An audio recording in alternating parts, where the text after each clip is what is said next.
വഞ്ചിയൂരിൽ അഭിഭാഷകയെ മർദ്ദിച്ച കേസിൽ ബെയിലിന് ജാമ്യം ലഭിച്ചിട്ടില്ല. ബെയിൽ തന്നെയും ആക്രമിച്ചു, ഇല്ലെങ്കിൽ തന്നെയും ദേഹോപദ്രവം ഏൽപ്പിച്ചു എന്നൊക്കെ കോടതിയിൽ വാദിച്ചിരുന്നു. പക്ഷേ അതൊന്നും കോടതി കണക്കാക്കിയിട്ടില്ല. പ്രതി റിമാൻഡിലായിരിക്കുന്നു. ബെയിലിന് ജാമ്യമില്ല എന്നുള്ള വാർത്തയാണ് തിരുവനന്തപുരത്ത് നിന്ന് വന്നുകൊണ്ടിരിക്കുന്നത്. ബെയിൽദാസിന് ജാമ്യം അനുവദിക്കുന്നില്ല. അത്ര ക്രൂരമായാണ് അഭിഭാഷകയെ ഈ സീനിയർ അഭിഭാഷകൻ ആക്രമിച്ചിരുന്നത്. അവരുടെ മുഖത്ത് നിന്ന് അത് വളരെ വ്യക്തമായതാണ്. പിന്നീട് അന്വേഷണത്തിൽ നിന്ന് സ്ഥിരമായി ബെയിൽദാസ് ഈ രീതിയിലാണ് പെരുമാറിയത് എന്നൊക്കെയുള്ള വിവരങ്ങളും നമുക്ക് ലഭ്യമായിരുന്നതാണ്. കൃത്യമായ അന്വേഷണം നടന്നിരിക്കുന്നു. കഴിഞ്ഞ ദിവസമാണ് തുമ്പ പോലീസിന്റെ പിടിയിലാകുന്നത് ഈ പ്രതി. ബെയിലിനിപ്പോൾ വഞ്ചിയൂരിൽ നൽകിയിരുന്ന ജാമ്യാപേക്ഷ അത് നിഷേധിച്ചിരിക്കുന്നു. പ്രതിയെ റിമാൻഡിലാക്കിയിരിക്കുന്നു. ഷിജോ കുര്യൻ ചേരുന്നുണ്ട്. ഷിജോ, കൂടുതൽ വിവരങ്ങൾ. ധന്യ, ജൂനിയർ അഭിഭാഷക ശ്യാമിലിയെ മർദ്ദിച്ച സംഭവത്തിൽ പ്രതി ബെയിൽദാസിന് ജാമ്യം നൽകുന്നില്ല എന്നുള്ളതാണ് നമുക്ക് മജിസ്ട്രേറ്റ് കോടതിയിൽ നിന്ന് അറിയാൻ കഴിയുന്നത്. പ്രതിയെ 14 ദിവസത്തേക്കാണ് റിമാൻഡ് ചെയ്തത് എന്നുള്ള വിവരം കൂടി ലഭിക്കുന്നുണ്ട്. നാളെ പ്രതിയുടെ ജാമ്യാപേക്ഷ കോടതി പരിഗണിക്കും. ഇന്നലെ പ്രതി മുൻകൂർ ജാമ്യാപേക്ഷ നൽകിയിരുന്നുവെങ്കിൽ പോലും ആ മുൻകൂർ ജാമ്യാപേക്ഷ പരിഗണിക്കുന്നതിന് മുൻപ് തന്നെ പ്രതിയെ രാത്രിയോടുകൂടി കസ്റ്റഡിയിലെടുക്കുകയാണ് ചെയ്തത്.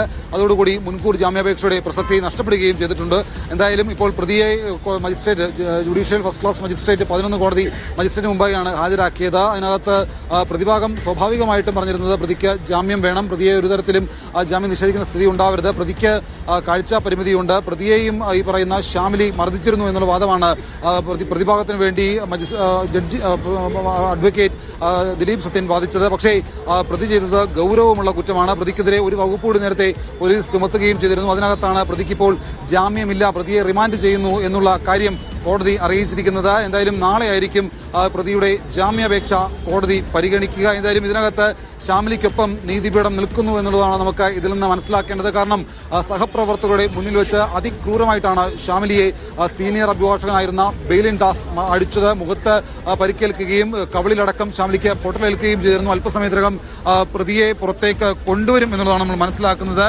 എന്തായാലും പ്രതിക്ക് ജാമ്യം നിഷേധിക്കുന്ന ഒരു നടപടി നീതിപീഠം സ്വീകരിച്ചിരിക്കുന്നു. ശ്യാമിലിക്കൊപ്പം തന്നെ നിയമ സംവിധാനം നിൽക്കുന്നു എന്നുള്ളത് എടുത്തു കാണേണ്ടതാണ്. അല്പസമയത്തിനകം പ്രതിയെ ഇപ്പോൾ കോടതിക്ക് പുറത്തേക്ക് കൊണ്ടുവരും. അതിനുശേഷം വൈദ്യപരിശോധനയ്ക്കായിട്ട് ജനറൽ ആശുപത്രിയിലേക്ക് കൊണ്ടുപോകുമെന്നുള്ളതാണ് മനസ്സിലാക്കുന്നത്.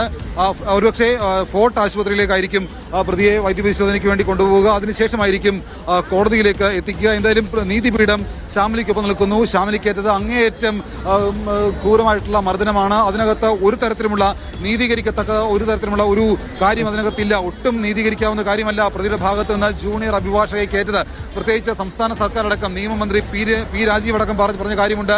ഇതിനകത്ത് ശ്യാമിലിക്കേറ്റത് കേരളത്തിൽ ഇതിനു മുമ്പ് കേട്ടുകേൾവിയില്ലാത്ത കാര്യമാണ്. ആ കേട്ടുകേൾവിയില്ലാത്ത കാര്യത്തിനകത്ത് ഒരു തരത്തിലും അതിനെ നീതീകരിക്കാനോ അതിനൊപ്പം നിൽക്കാനോ കഴിയില്ല. എന്തായാലും പ്രതി ബെയിൽദാസിനെ അല്പസമയത്തിനകം ജുഡീഷ്യൽ ഫസ്റ്റ് ക്ലാസ് മജിസ്ട്രേറ്റ് കോടതി വഞ്ചിയൂരിൽ നിന്ന് പുറത്തേക്ക് കൊണ്ടുവരും. പോലീസ് കനത്ത സുരക്ഷ ഒരുക്കിയാണ് പ്രതിയെ പുറത്തേക്ക് കൊണ്ടുവരിക. പ്രത്യേകിച്ച് നമുക്കറിയാം, വഞ്ചിയൂർ കോടതി എന്ന് പറയുമ്പോൾ സ്വാഭാവികമായിട്ടും മാധ്യമപ്രവർത്തകരെ ഇവിടെ നിൽക്കുന്നതിന് പോലും അഭിഭാഷകർ സമ്മതിക്കാത്ത ഒരു സാഹചര്യമുണ്ട്. പ്രതിയെ ഇപ്പോൾ പുറത്തേക്ക് കൊണ്ടുവരികയാണ്. പ്രതിയുമായിട്ടുള്ള വാഹനം കോടതിക്ക് പുറത്തേക്ക് വന്നിരിക്കുന്നു. പ്രതിയെ ഇപ്പോൾ വൈദ്യപരിശോധനയ്ക്ക് വേണ്ടി വഞ്ചിയൂർ പോലീസിന്റെ വാഹനത്തിൽ ഫോർട്ട് ആശുപത്രിയിലേക്ക് കൊണ്ടുപോകുന്നു എന്നുള്ള വിവരമാണ് നമുക്ക് ലഭിക്കുന്നത്. ഫോർട്ട് ആശുപത്രിക്ക് വൈദ്യപരിശോധന പൂർത്തിയാക്കിയതിന് ശേഷം പ്രതിയെ ഇവിടുന്ന് ഇപ്പോൾ